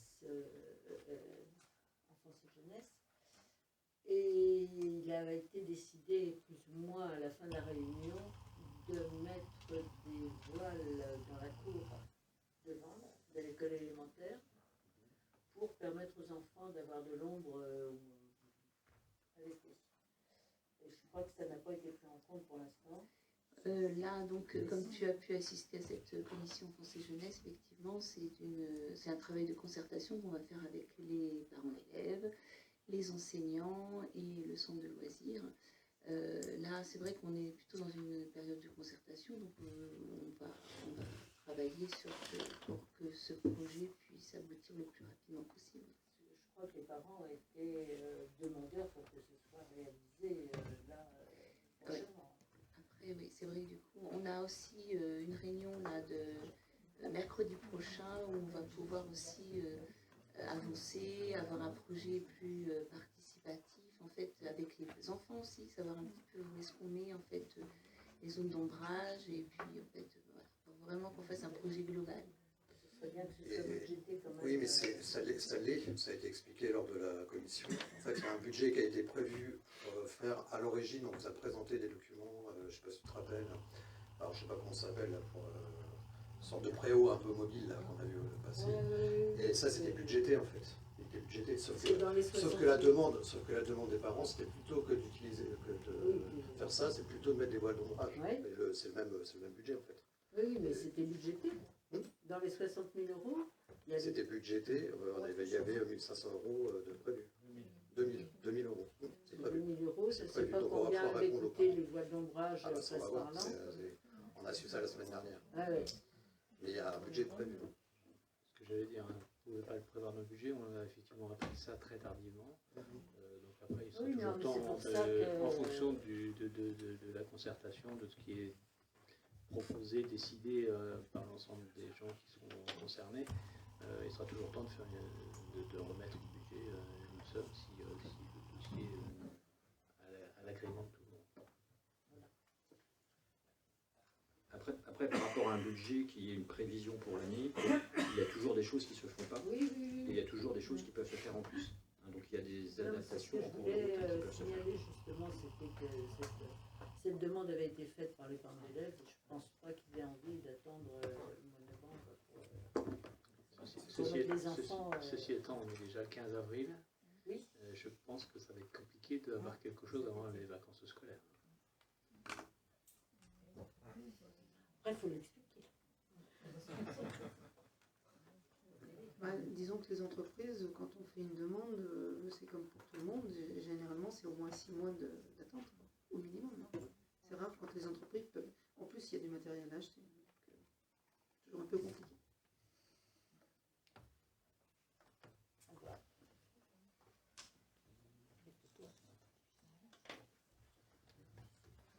Est-ce qu'il y a d'autres questions sur le budget?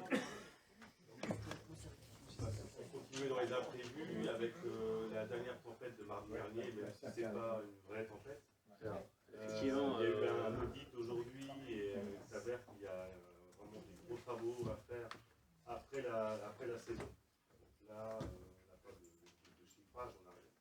pour l'instant, on ne sait pas, il n'y a pas de chiffrage. Après, on ne sait pas si on sera aidé par l'État. Voilà, pour l'instant, on ne sait pas grand-chose. Ce qu'il faut, c'est qu'on répare.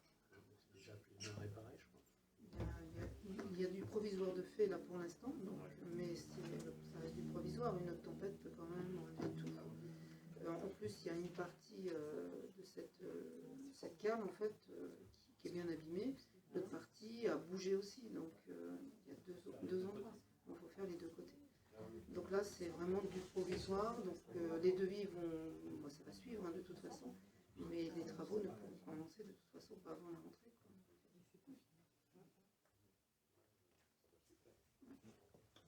C'est un coup dur et puis je pense que digue, il y a des endroits, on voit bien qu'il y a certains endroits où c'est un petit peu fragile. Et que, voilà, on en voit les conséquences quand il y a un gros coup de tabac comme il y a eu cette semaine.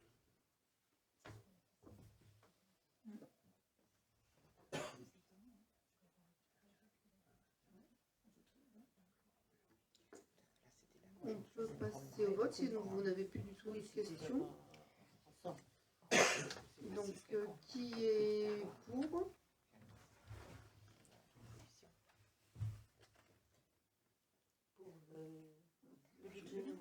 le budget là, celui-là, je suis. Donc, l'unanimité. Merci. Non. Non, mais il y a des abstentions aussi. Moi, j'ai une procuration. Donc, sinon, On n'a pas... ouais, on va faire qui est contre. Oui, voilà, c'est ça. Qui est contre? Non, parce qu'on est toujours contre Et qui le s'abstient? fonctionnement. Une abstention, qui est contre? Non, j'ai la procuration de Dominique. Ah oui. Ta recette, ta dépense, à l'ensemble. Ouais, Non, je n'ai pas de nouvelles. Non, pas de nouvelles. Non, mais il est au fond de son lit, donc On va laisser se reposer. je crois qu'il n'est pas dans la capacité de... Non, parce que moi je suis contre le fonctionnement dans la mesure où il y a un emprunt à rembourser. Tu lèves la main. Et je suis pour l'investissement parce que les projets que. C'est l'investissement, on vote. C'est l'intégralité. C'est l'ensemble. c'est l'ensemble. On vote l'ensemble. Alors, faut se positionner. Eh ben, je m'abstiens. Donc, Voilà. 2 abstentions. Merci à vous. Donc nous passons au deuxième point, donc vote du budget primitif, le Moulin 2024.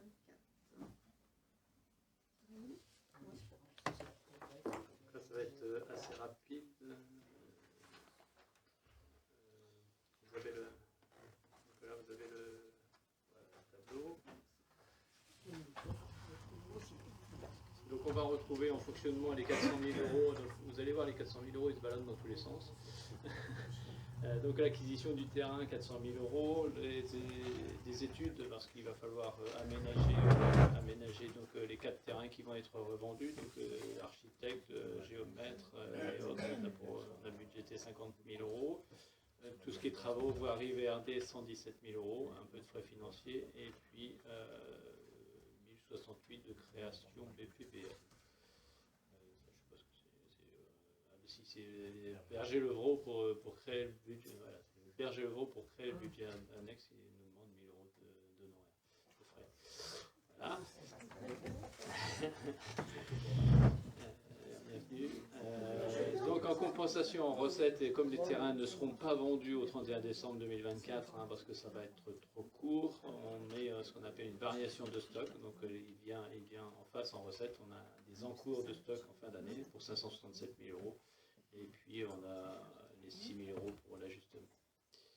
Niveau investissement, eh bien, on retrouve les 400 000 euros de terrain, les 50 000 euros d'études et de travaux. Et puis en face, on a mis un emprunt, une souscription d'emprunt, mais à titre provisoire, on a vu ça avec effectivement le conseiller aux finances publiques, qui nous a préconisé de mettre une ligne emprunt qui ne sera pas faite. Il n'y aura pas d'emprunt à réaliser parce qu'on n'a pas besoin de le faire pour le moment en tout cas. Donc voilà, on a mis une ligne pour équilibrer le budget, mais sur les conseils de monsieur Ribier. Nous avions fait un emprunt pour l'acquisition, on l'a remboursé, c'est ça? On l'a remboursé en 2023, tout à fait. Là aujourd'hui, le terrain nous appartient sans emprunt. Donc voilà, c'est pas grosso modo, on a acheté des terrains, on a des études, des travaux, et puis après on revendra ces terrains, mais ça ne sera pas en 2024, ça sera trop court. Est-ce que vous avez des questions par rapport à ça? Donc on est bien d'accord, ce sont l'aménagement des 4 terrains qui seront revendus. On ne parle pas d'aménagement autour du moulin, ça sera dans un deuxième temps. Il faut juste dire peut-être qu'il y a des éventuels acquéreurs qui s'impatientent. Juste comme ça. Il y en a même qui commencent à parler argent. Si vous avez de la chance, moi je ne sais pas. Et quand on voit ce montant, ça divise par 4. Il faut peut-être garder un peu une marge d'erreur, n'est-ce pas? Donc, ça ne sera pas ce prix-là parce que déjà on sera obligé de se caler sur les prix du domaine. Hein, donc, on ne peut pas avoir nos prix qu'on veut. Et puis c'est une opération pour laquelle on espère faire un petit peu de bénéfice quand même. Pour les aménagements du moulin. Les aménagements du moulin, on a dit. Notre vocation n'était pas de faire du beurre sur le terrain, mais c'était de pas en perdre non plus. C'est pas en perdre. L'idée c'était effectivement d'avoir un moulin qui ne coûte pas cher. On préserve le moulin, ça ne nous coûte pas cher. Et puis voilà, si on peut, en plus avec la vente des terrains, avoir un peu de marge de manœuvre pour aménager autour du terrain, du moulin, ça serait quand Ça, ce sont des paroles qui me vont bien. C'est vrai que c'est l'objectif. C'est ce qu'on objecte. D'avoir le moulin, d'aménager le moulin et que le reste à charge pour la commune soit le moins élevé possible. Parce que si on arrive à faire ça, ce sera une belle opération. On aura pu acquérir ce moulin. Pour compléter Une l'information, prestation qui était assez ancienne. on avait constitué un dossier au niveau de la région pour avec l'aide de la communauté de communes pour l'aménagement du moulin, et notre dossier a été retenu. Alors on ne connaît pas encore le montant des subventions, mais le dossier, au moins tel qu'il était conçu, a été accepté. C'est déjà ça. Merci. Donc, il est proposé donc, ce soir au Conseil d'adopter le budget 2024 qui se compose donc, comme suit. Donc, budget annexe le moulin, donc avec le tableau que vous avez vu tout à l'heure. Donc, section de fonctionnement, donc total dépenses et recettes 573 123 €. Et en section d'investissement, total des dépenses et recettes 567 055 €. Donc, qui est. On va faire pour. Je pense que ça va être aussi bien. Allez, c'est juste pour le vélo. Merci.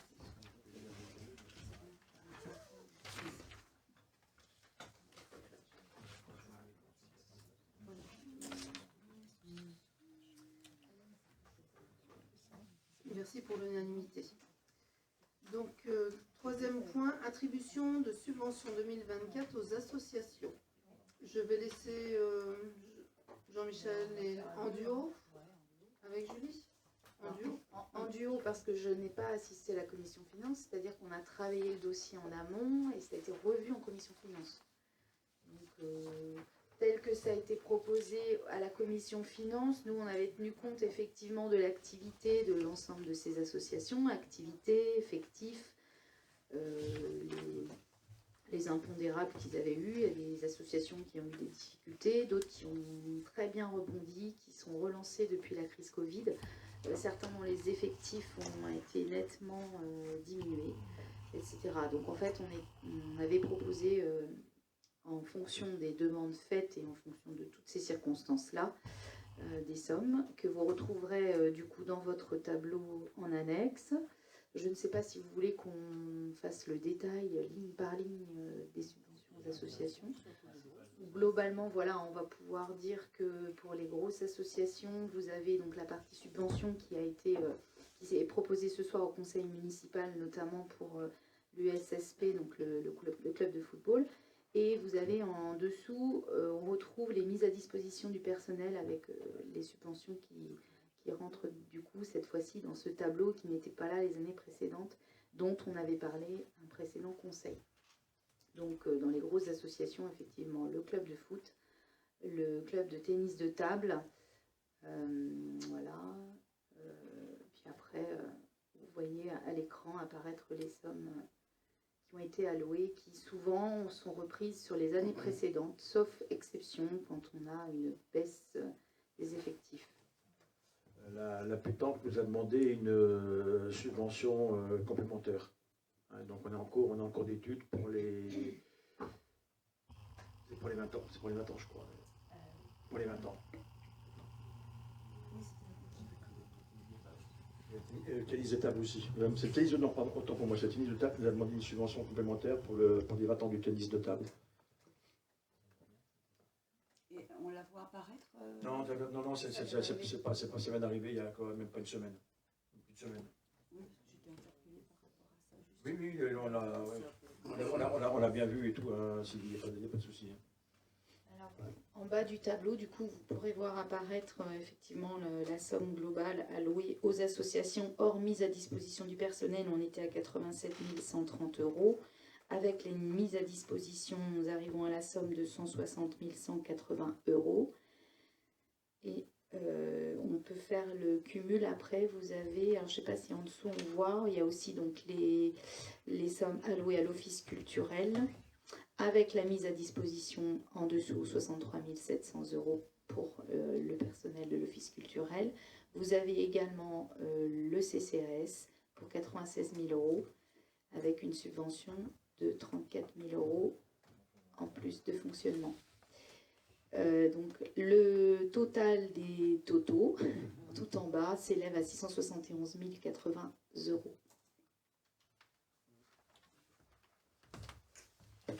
Il faut savoir qu'une partie des associations qui sont sur ce tableau, elles sont aussi éligibles au, on appelle ça, au fonds que le casino, que l'on fait le casino en particulier. Bon, je pense les associations comme au Fil des Arts et tout peuvent bénéficier de cette manne qui est très intéressante, hein, et qu'il faut qu'on essaie de réserver pour le monde culturel. Mais il y a quand même aussi des associations comme le tennis ou comme pétanque qui obtiennent des subventions, qui permettent de compléter les subventions que l'on attribue aujourd'hui. Alors ça, c'était pour le tableau des associations Saint-Pérez. Il y avait des questions pour les associations Saint-Pérez? J'en avais une. Suite au dernier conseil municipal où on a parlé des MAD, comme ça, quand je suis noctambule, il y a des fois des chiffres qui me passent par la tête. Et je me dis, ça fait des jolies sommes de mise à disposition. Donc j'imagine qu'il y a une quantité d'heures qui a été définie et un taux horaire. C'est bien ça? Un coût réel. C'est des bonnes réponses. Parce que bien sûr, il y a le salaire, il y a les charges. Et je me dis quand même que ces associations ont l'air d'être très consommatrices d'heures, d'aide. Et que ça représente des sommes que je peux comprendre, être employeur assez content dans ma vie. Mais je trouvais que ces sommes étaient assez, je vais dire, rondelettes. Mais peut-être je ne me rends pas compte. Hein. C'est juste une... Voilà. Effectivement, c'est pas faux. Ça a le mérite de mettre le doigt dessus. Ah, c'est gentil. Non, mais... on espère qu'elles en ont conscience hein, aussi. Mettre à jour cette mise à disposition, ça a le mérite de dire voilà, vraiment ce qui est fait par la mairie pour les associations. Donc effectivement, c'est en fonction du nombre d'heures de personnel mis à disposition. Le CCAS, personne. L'office culturel, si je ne me trompe pas, ce sont 2 personnes ou une personne et demie, c'est ça L'office culturel, c'est une personne et demie. Le foot, c'est quasiment une personne, je crois. Et puis, le tennis, c'est Olivier Viclot, et puis une autre personne à temps partiel. Pourquoi j'aborde le sujet? Au-delà des sommes, et on ne peut que remercier la municipalité d'aider les grosses associations. On est bien d'accord là-dessus, il n'y a pas d'équivoque. Parce que moi j'ai une association où j'ai quand même aussi beaucoup de monde. J'ai une secrétaire qui ne rajeunit pas, qui m'a déjà fait part de vouloir profiter de sa retraite. Maintenant, je ne sais pas quel âge elle a, ma Nicole, mais vous la connaissez. Et en plus de ça, maintenant, on se fait emmerder par l'URSSAF qui me prend des charges pour la secrétaire de l'association Défense Mère, je parle. On me prend des charges, on me rappelle sur le prélèvement à la source. Je croyais qu'on était en train de négocier sur les contrats de travail pour aider les seniors à rester au boulot. Et quand je vois les tracasseries administratives par moment, c'est un peu compliqué. Il a fallu que je batte pendant 6 mois. Et je suis content parce qu'en me battant, vous me connaissez, moi je ne baisse jamais les bras, j'ai récupéré des sous. Ils m'en ont piqué, mais ils m'en ont redonné. Le seul problème, c'est d'arriver à avoir rendez-vous avec le bon interlocuteur. Tout est dématérialisé, et moi j'ai beau mettre des claques à mon écran, ça ne fait pas avancer le schmilblick. Et quand on parle des impôts à Avranches, forcément, parce qu'on passe par Avranches, ne serait-ce que d'obtenir un rendez-vous, c'est une mission impossible. Alors, je sais combien je paye Nicole, J'en avais parlé avec Madame la maire, est-ce qu'il n'y a pas quelqu'un dans le personnel de la municipalité, de la mairie, qui pourrait consacrer quelques heures aussi, moyennant finance, bien entendu, c'est comme ça que Nicole Maison, ancienne directeur, oui, elle était secrétaire générale de la mairie, qu'elle est donc secrétaire de l'association depuis, je dirais depuis le début. Donc voilà, est-ce qu'un jour, parce que elle m'a dit, tout pendant que tu es là, ça va. Vous voyez, je ne suis pas désagréable avec tout le monde, mais il m'arrive d'être gentil des fois, mais il faut être gentil avec moi aussi. Et donc peut-être on aura un problème et que je sais ce que je paye Nicole, mais Nicole est une retraitée, donc ce n'est pas ça. Donc ça serait peut-être bien un jour qu'on se voit, qu'on parle d'une base horaire pour savoir si une secrétaire serait possible dans votre vivier d'emploi potentiel qu'on a à la mairie. Parce qu'il y a du temps partiel, ça peut être des compléments de temps peut-être. La Défense Mère n'a jamais fait de dossier de subvention d'ailleurs. Hein? Pas de subvention? Oh ben non, on a des sous. Non, mais on est gentils, on vous demande seulement des salles gratuites. C'est dans ce cadre-là justement que je parlais de ça. Non, vous ne payez pas une cotisation. Ah, vous payez une cotisation en tant que propriétaire terrien de Kéronplage. On paye 1400 et des brouettes par an. Hein? On doit payer 1400 et des brouettes par an. Vous êtes le plus gros contributeur, ça c'est sûr. Et puis tu te rappelles, enfin on vous a fait part que les cotisations allaient augmenter de 50% cette année. Hein. Tu l'as mis au budget d'ailleurs? J'espère. Ou alors, c'est que le représentant légal de la municipalité ne vous a pas fait le compte rendu. Ça fait 20 ans que ça n'avait pas augmenté. Et par contre, pour la petite histoire, avant que vous ne payiez les cotisations, la municipalité de Saint-Père a toujours participé à un budget forfaitaire annuel pour le remboursement des prêts. L'association a plus de 40 ans, n'est-ce pas? Et que, voilà. Donc, non, mais tout se passe bien, très bien entre la municipalité et la Défense Mère. Par contre, il se peut, si Nicole arrête, ce qui peut être bien compréhensible, de voir si on peut et comment travailler quelqu'un qui est déjà dans la municipalité. Voilà. Vous n'étiez pas au courant. Moi, j'ai une réunion ce 27 qui va se tenir au gymnase de Sicile. C'est compliqué, n'est-ce pas, d'avoir des salles pour nos 2-3 bureaux qu'on a dans l'année. Mais bon, l'essentiel est d'y arriver. Depuis le Covid, on en fait une. Parce que depuis le Covid, on a bien du mal à remettre tout en route. Et juste pour aparté, les marées successives qu'on a eues, 3 au-dessus du coef 100, la digue de Quéron n'a pas trop souffert, le sable n'est pas trop parti, un petit peu dans les fascines, mais rien de grave. Donc on est passé un peu à côté. Voilà, c'est tout. Il faudra étudier la question. Oui, ça mérite. Mais c'est un sujet qui va sûrement arriver sur le tapis prochainement. Alors il restait aussi donc le tableau des associations extérieures qui concernait en général, de toute façon, l'aide à la pratique sportive des jeunes est déjà plus ou moins fixée pour un tarif de 15 € par jeune. Vous avez le tableau devant vous ici. Alors ça c'est autre chose. Ça c'était c'est un autre tableau. Ça c'est aussi une autre association. Voilà, donc ça c'est pour l'aide à la pratique sportive pour les autres associations qui tient compte des effectifs de Saint-Péret dans ces associations-là.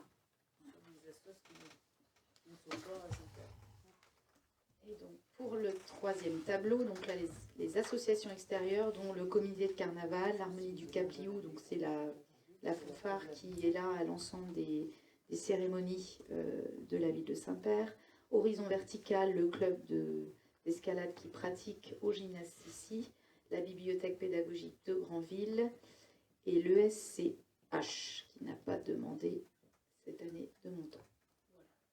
Donc le total pour ces associations-là s'élève à 8 600 € de demander et de proposer par la commission finance.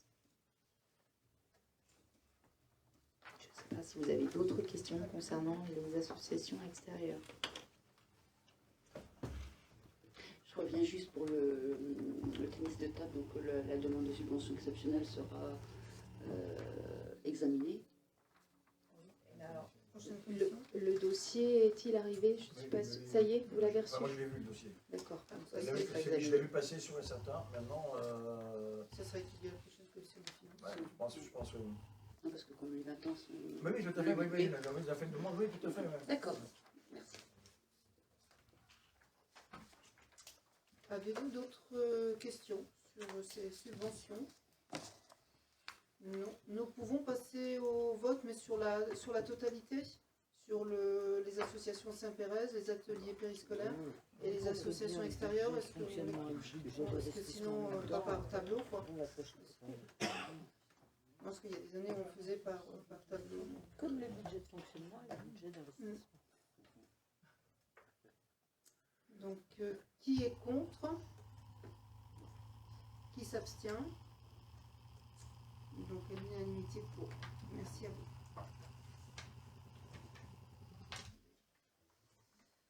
Le point numéro 4, donc comptabilisation de la provision EHPAD pour gros travaux et réparations.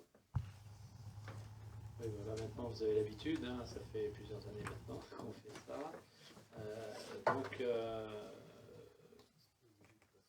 parmi, si on relit la délibération, hein, parmi les principes généraux de la comptabilité, les principes prudentiels impliquent de prévoir des dépenses de fonctionnement, la session de provision destinée à couvrir les dépenses réalisées relatives aux travaux et aux réparations nécessaires au bâtiment. Donc, comme ça avait été prévu initialement, hein, dans le contrat et dans le loyer, c'est que la municipalité passe une provision de 60 000 € par an. Ça correspondait à 1% du budget d'investissement. Plus de 6 millions, je pense. Donc cette provision, elle est là pour effectivement faire face aux grosses réparations qui vont certainement arriver à un moment. Hein. Donc il ne faut pas se leurrer, le bâtiment vieillit, donc on sera obligé de faire face à des dépenses de réparation, de grosses réparations. Donc voilà, comme tous les ans, donc on vous demande d'approuver cette comptabilisation d'une provision de 60 000 € hein, par le chapitre 68.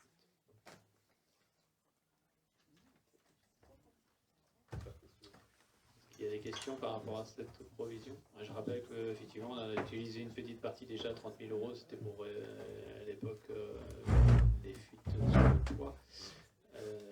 Et que là, on a une réserve de 150 000, donc les 60 000 vont venir se rajouter à ces 150 000 €. Juste une petite remarque. Le bâtiment a une dizaine d'années, si je ne m'abuse. Il a été mis en fonction en 2012. Oui, donc bon, de prévoir des budgets, c'est bien, mais peut-être d'anticiper certains travaux d'entretien serait peut-être pas mal. Quelquefois, ça permet d'éviter des mini-catastrophes. Là, il faut faire confiance à la technique qui est sur place et qui va nous fait signe, je pense. Et voilà, Nicolas est peut-être aussi en relation avec EHPAD régulièrement. Nicolas, tiens, monsieur Lefebvre. Oui, il y a un plan d'entretien qui a été réalisé sur 5 ans par l'agent d'entretien de l'EHPAD, justement, qui nous a été communiqué entre la responsabilité EHPAD et la responsabilité commune, ce qui revient du locataire et du propriétaire. Et donc, du coup, on a tous les ans, aujourd'hui, les travaux importants, que ce soit d'entretien ou de réparation, et qui sont pris justement sur la provision. Ok, merci. Nous pouvons passer au vote s'il n'y a plus de questions. Donc, qui est pour? On peut travailler. Merci, à l'unanimité. Le point numéro 5, c'est la mise à jour des autorisations de programme, donc les crédits de paiement APCP 2024. Donc là, vous affichez le petit tableau, là c'est juste pour les mettre à jour les APCP hein, qu'on avait votés en son temps. Donc, il concernait 4 thèmes. Il y avait les travaux de la mairie, donc ils vont se terminer sur 2024. Donc on fera, quand tout ça sera terminé, on mettra le montant réellement dépensé. On était sur un budget initial de 850 000 €. Là, après le deuxième, c'était la PCP concernant la M2A. Donc celui-là, eh bien, on a payé un peu de dépenses, mais bon, je pense qu'il va mourir. Cette APCP-là va s'éteindre d'elle-même. La place Marlan, donc il reste 80 000 euros à mandater sur 2024, et puis le quai Rombaud, il restait 300 000 euros à mandater. Voilà, c'est juste pour mettre à jour le tableau des autorisations de programme et des crédits de paiement comme la loi nous l'oblige. Une question par rapport à ce tableau?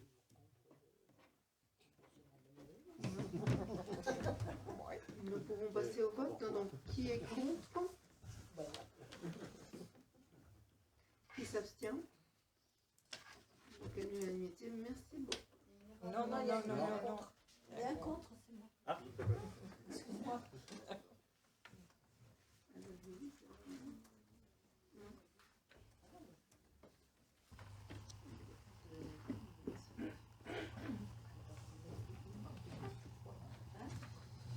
Point numéro 6, vote donc, du taux de la taxe d'habitation pour l'année 2024, avec modification de la délibération du 15 mars. Donc vous vous souvenez, en fin d'année dernière, le Conseil avait voté une majoration de la taxe d'habitation pour les résidences secondaires de 60%. Et donc il convient aujourd'hui de fixer sur quelle base cette augmentation se calcule ou s'effectue. Donc il faut qu'on fixe le taux de la taxe d'habitation de base sur laquelle la majoration de 60% va s'appliquer. Voilà, donc c'est ça le... Pardon ? La même que l'an dernier. Voilà, donc en fait la taxe d'habitation reste au même montant de 13,61%, qui est le même taux voté depuis un certain nombre d'années. Et c'est sur ce taux-là de 13,61% que va s'appliquer la majoration de 60% pour les résidences secondaires et les logements vacants. Voilà, pour la part communale de la taxe d'habitation. Non, mais c'est bon. On va pas faire la double punition. Non. Voilà. Mais par contre, ça méritait d'être, enfin, c'est nécessaire de fixer le taux de base sur lequel cette fameuse majoration va s'appliquer.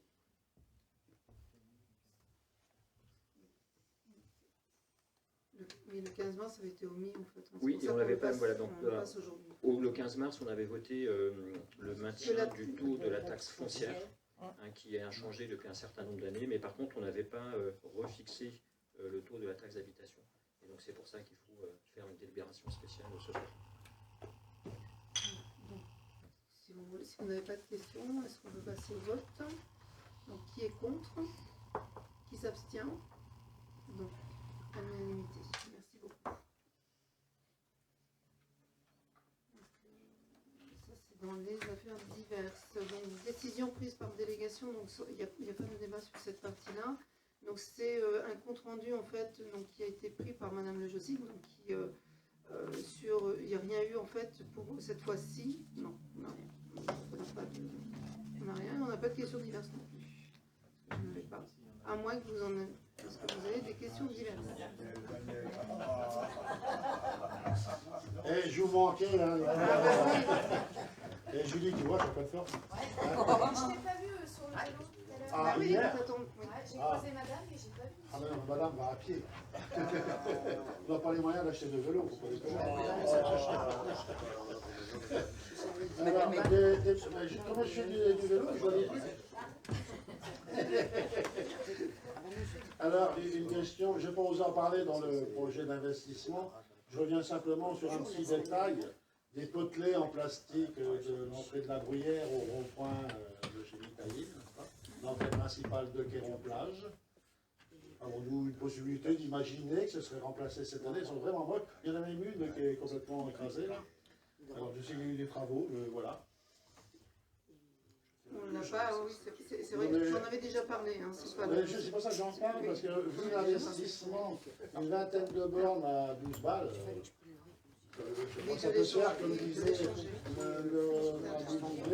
y a des choses prévues qui ne seront pas, et des choses pas prévues qui seront. On va essayer de résoudre le problème aussi. J'aimerais, ce serait gentil. Oui, c'est plus joli. J'ai un autre truc, alors là, c'est pas du tout votre faute, mais vous avez sûrement le moyen d'intervenir. Lors de la tempête de novembre, dans le chemin qui passe sur la passerelle qui passe derrière chez Jean Lemagne, on a bien un arbre qui s'est couché, ça c'est pas de votre faute. Vous avez mandaté le propriétaire, enfin sommé le propriétaire d'enlever son arbre couché, qui est fait partiellement, Oui, il n'a pas. mais le trou est béant. Il a pas Et est-ce qu'on va laisser ça pour l'été? On Ou est-ce va, qu'on- on va aller voir, mais c'est vrai que c'est un problème aussi d'assurance, donc c'est toujours le souci. Donc, L'assurance, mais il y a un problème de responsabilité, parce que le passage n'est déjà pas très large. Et on va aller voir. j'aimerais bien que la municipalité fasse pression sur le propriétaire, je dis bien, pour qu'il rebouche ce trou, parce que c'est à lui de le faire. Oui, c'est l'assurance en fait. Donc ça a été très long à enlever là, déjà. Oui, enfin, ils enlèvent là, mais ils pourraient enlever les racines aussi, hein, d'ailleurs. Mais on va regarder, on va essayer on va demander à nos copropriétaires Ça me paraît important comme pour la détail. au moins hein. bien avant la saison. Parce que les gamins qui viennent du camping, qui vont à la plage, ils passent par là, n'est-ce pas? Normal. Un autre petit truc, parce que voilà, je fais toujours du vélo, j'aime bien le tard. Et puis c'est bien quand il ne pleut pas le vélo. D'ailleurs, il manque un abri à vélo sur le tard, ça ne va pas du tout. Et sur le tard, on a plein de végétation qui pousse, et il me semblait que d'habitude, au printemps, on coupait ou ose venir couper tous les ajoncs ou les joncs, je ne sais pas comment on appelle ça. Hein? Octobre. Ah, c'est octobre. Ils sont venus en novembre cette année. Ah, ça a repoussé autant que ça. Donc il faut le faire 2 fois par an. Peut-être à certains endroits, limite, mais on va regarder pareil. Non, parce que le problème, c'est que les berges sont très fragiles par endroits et que ces joncs, Mais ça éboule, c'est compliqué. Hein. C'est toujours compliqué, donc c'est vrai que oui, non, ils sont passés en novembre. Alors, peut-être qu'il y a des parties qui n'ont peut-être pas été faites, hein, je ne sais pas non plus. Bon, Je sais pas c'est une remarque. mais on va Voilà. revoir avec les services. Bon, et puis j'ai une devinette pour l'ensemble des personnes présentes. Ou un rébus, je ne sais pas comment on pourrait faire. Ça pourrait être rigolo d'ailleurs. Alors, on est en plein chantier, la piste cyclable est bien avancée, n'est-ce pas? Et puis voilà, ils ont posé la moquette ce matin, c'est bien. Et puis tout le monde se pose cette question. Qu'est-ce que c'est large la piste cyclable? Et hier, en faisant du vélo, j'ai pris mon mètre. Et je suis allé mesurer la piste cyclable de Kéron-Plage, 3,70 m. Et puis je suis allé au Pont Bleu. Il y avait des gens qui surveillaient ça, qui m'ont dit Daniel, il y a un problème. Donc j'allais mesurer au Pont Bleu. 2,70 m. Il y a 1 mètre d'écart. Alors comme j'ai vu un gars du département, je me suis permis d'aller lui tailler la bavette. Et il me demande pourquoi. La réponse était facile. Il me dit ben, la route est moins large là que là-bas. Bah ouais. Mais je sais pas, si les vélos peuvent se croiser à 2,70 m à Julie, ils pouvaient se croiser à 2,70 m à Kéron-Plage. Et rendre un peu plus d'espace aux voitures et surtout aux riverains quand ils sortent pour venir à Saint-Pierre côté droite. C'est quand même un petit peu chaud. Bon, c'est fait, mais je ne trouve pas ça logique.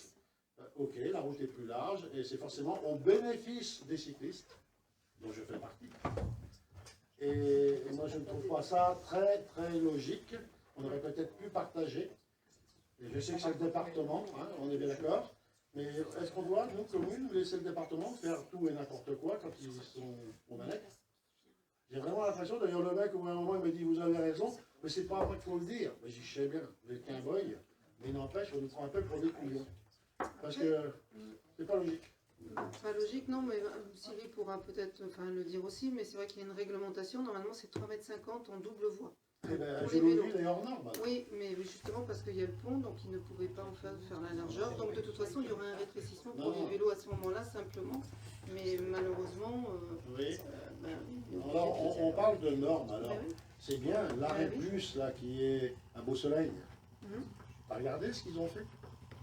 Eh ben, c'est pareil, sur le bus, c'est la même chose. Il y a un rétrécissement Ah oui, avec une montée. il y a un rétrécissement. Alors, la signalétique va être faite comment? Parce que Ah ben, je crois qu'il y en a quelques-uns qui peuvent se prendre une belle gamelle. Parce que à l'extérieur, côté intérieur de la piste cyclable, on va dire, les bordures qu'ils ont mis sont au niveau 0, donc là c'est bien. Et plus on s'approche de la bordure béton, plus il y a une marche. Et je pense qu'il y a des gens en vélo qui peuvent effectivement se faire mal. Ça m'a étonné hier soir de voir ça. Il y aura de la signalétique Non. vraiment au sol, Non. au sol. Donc, La signalétique va sûrement gérer tout ça. Ben, j'espère, après, parce que c'est pas terrible. pour les bus, en fait, quand on monte dans les bus, normalement, ça c'est pour les normes handicap. Donc il y a une hauteur. qui est réglementaire aussi. Ouais, ouais, non, mais j'entends bien. C'est vrai que malheureusement, oui, on est obligé de faire avec les normes. On parle sécurité par moment et on résout un problème, on en crée un autre, ça arrive. C'est vrai qu'on n'a pas la réponse, enfin, j'ai pas la réponse du département là aujourd'hui. Bon, j'attends avec impatience la signalétique et les panneaux qui vont nous poser bientôt, n'est-ce pas? Parce que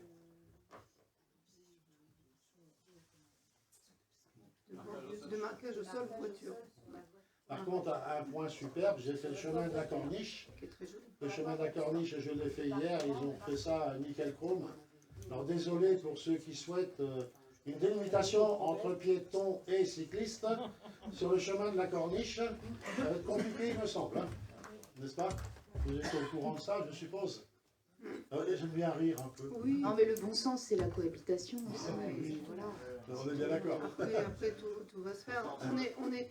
Sur la grande majorité des personnes, les gens sont quand même assez satisfaits Alors, qu'il y ait des pistes cyclables qui soient. non, non, mais moi je ne conteste pas ça, je n'ai jamais été contre les pistes cyclables. Par contre, sur le chemin de la Corniche, nous avons quand même des arbustes qui nous appartiennent peut-être à nous, ou au moins l'entretien, et que effectivement, là, qu'ils ont refait une belle moquette d'enrobée, il y a des arbres avec les vélos et les piétons, on pourrait peut-être tailler un petit peu pour donner un peu de place aux épaules, n'est-ce pas? Oui. Voilà. Entretenir un peu plus. Voilà. Ben, un petit peu, c'est entretenir tout le temps. Oui. Hein? Et de plus, dans la continuité en fait de cette piste cyclable et des aménagements en fait du centre de Saint-Père, il y aura une réunion publique, donc qui va avoir lieu le 29 avril à la salle polyvalente, justement pour présenter et travailler en concertation avec la population sur les futurs aménagements supplémentaires. Alors, les piétons sur les trottoirs et les vélos sur les pistes cyclables. Hein? On est bien d'accord. Donc avec la continuité RCID et le groupe. Donc, Ok. on vous invite tous Il y a à des venir. vélos qui n'iront pas sur la piste cyclable. Hein. On a constaté verra, encore on tout verra, à l'heure. on verra. Voilà, des gens qui ne veulent pas Ah, il y a les des- cyclos, par exemple, les coureurs. Ah, les champions du monde, là. À ne pas- Ah, eux, ils veulent pas pas piste les- cyclable. Ils- Et voyez-vous, le maître de rab qu'il y avait aurait permis de pouvoir doubler certains vélos plutôt que d'être obligé de les suivre jusqu'à Saint-Père, n'est-ce pas? Parce Ouais, mais d'un autre côté, ça accélère aussi. Ça fait ralentir les voitures, Ah, mais ça, je suis justement. d'accord. C'est une grande ligne droite et on s'aperçoit qu'avec une zone un peu plus rétrécie, les voitures ralentissent. ça, c'est indéniable, parce qu'à partir du moment, au mois de novembre, on n'a pas remis les trucs décoratifs de Noël, là, rouge et blanc, les gens roulaient beaucoup plus vite, n'est-ce pas? Non, il n'y a aucun souci avec ça. Voilà, j'en ai fini. Merci. Merci à toi. Avez-vous d'autres points? Non. J'ai une petite annonce à faire.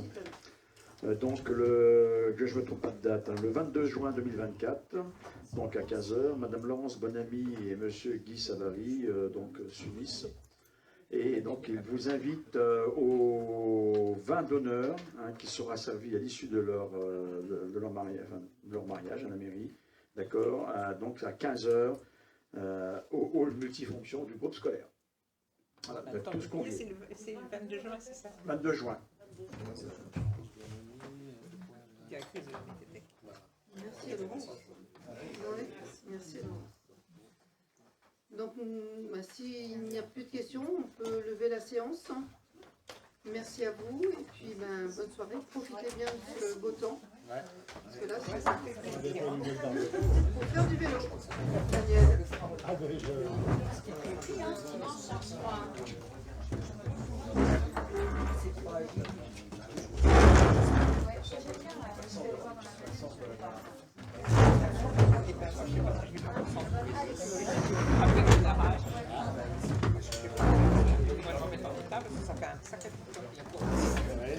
ça gonflait celui de ma femme, il y a un bac pour ma...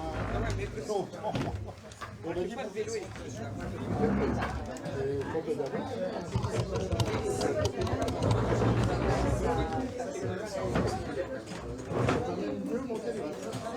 pour...